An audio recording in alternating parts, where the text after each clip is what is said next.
Olá pessoal, neste experimento temos como objetivo explorar o efeito fotoelétrico a partir da variação da intensidade da luz para a mesma frequência e da variação da frequência da luz para a mesma intensidade, traçando gráficos de corrente por tensão. Também visamos encontrar a função do trabalho W e a constante de Planck H. O efeito fotoelétrico é um fenômeno de origem quântica que consiste na emissão de elétrons por algum material que é iluminado por radiações eletromagnéticas de frequências específicas. Os elétrons emitidos por esses materiais são chamados de fotoelétrons. Os pacotes de luz, chamados de fótons, transferem energia para os elétrons. Se essa quantidade de energia for maior que a energia mínima necessária para se arrancar os elétrons, estes serão arrancados da superfície do material, formando uma corrente de fotoelétrons. A energia de cada fóton depende de sua frequência, portanto, existe uma frequência mínima necessária para arrancar os elétrons do material.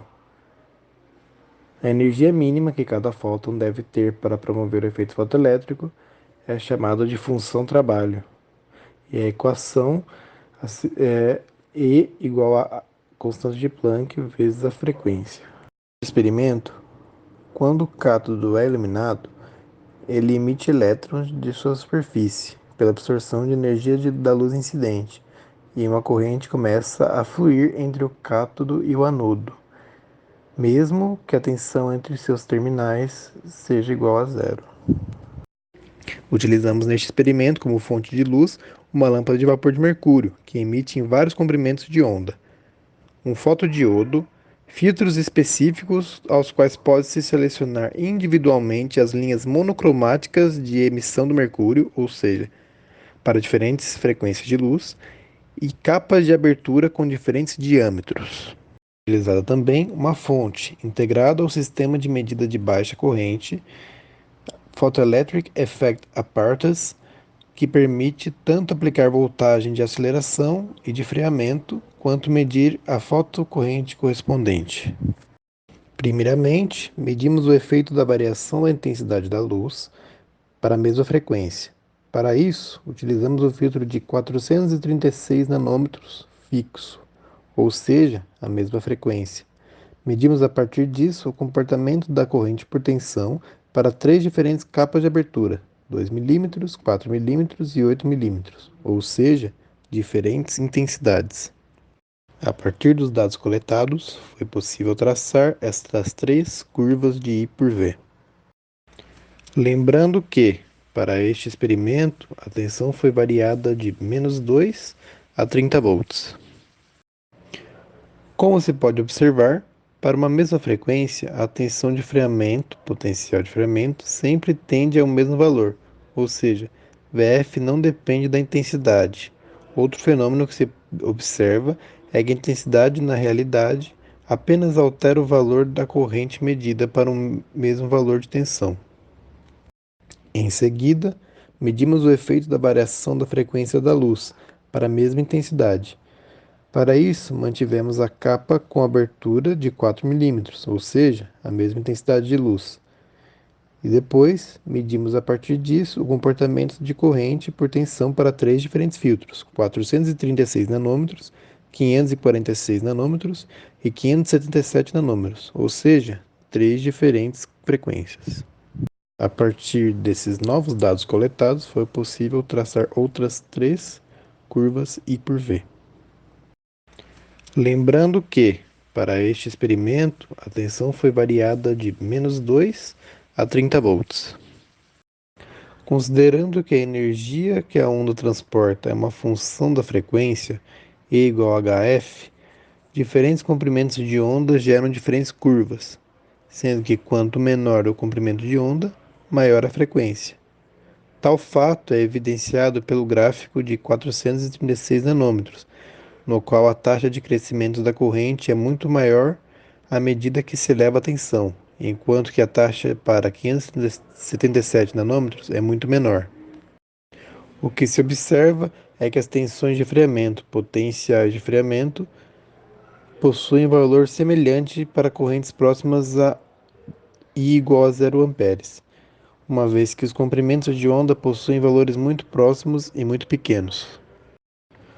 Por último, medimos a função de trabalho do cátodo AW e a constante de Planck H. Para isso, mantivemos a mesma capa de abertura de 4 milímetros e variamos entre quatro diferentes filtros, de 365 nanômetros, 436 nanômetros, 546 nanômetros e 577 nanômetros. Ajustamos a tensão até que a corrente fosse zero e anotamos seus valores de tensão. A partir dos quatro dados coletados, traçamos o gráfico do potencial de freamento VF pela frequência da luz F.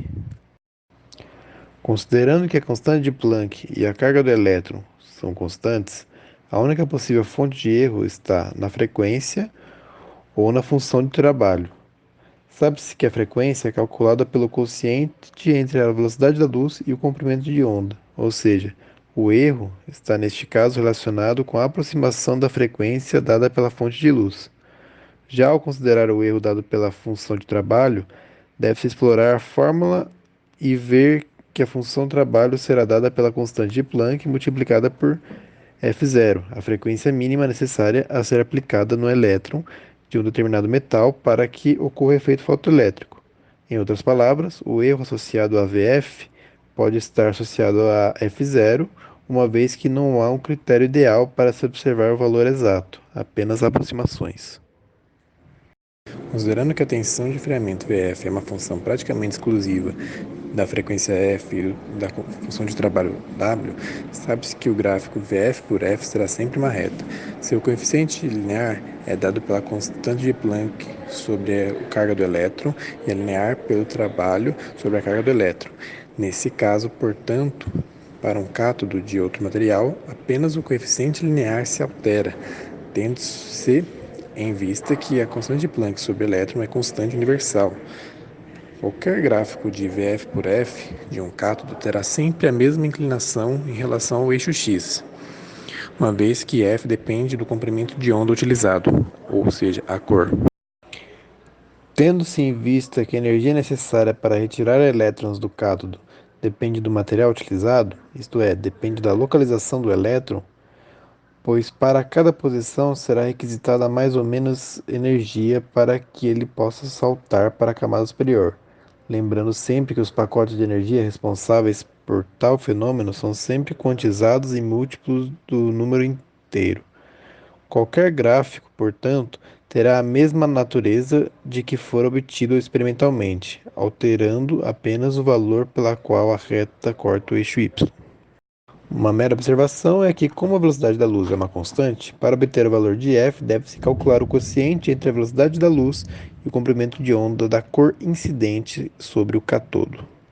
O elétron sai do eletrodo com uma velocidade v, e ao aplicar-se a voltagem DC negativa Vf, freia-se o elétron e, portanto, pode-se anular a fotocorrente. A tensão Vf é a tensão de freamento.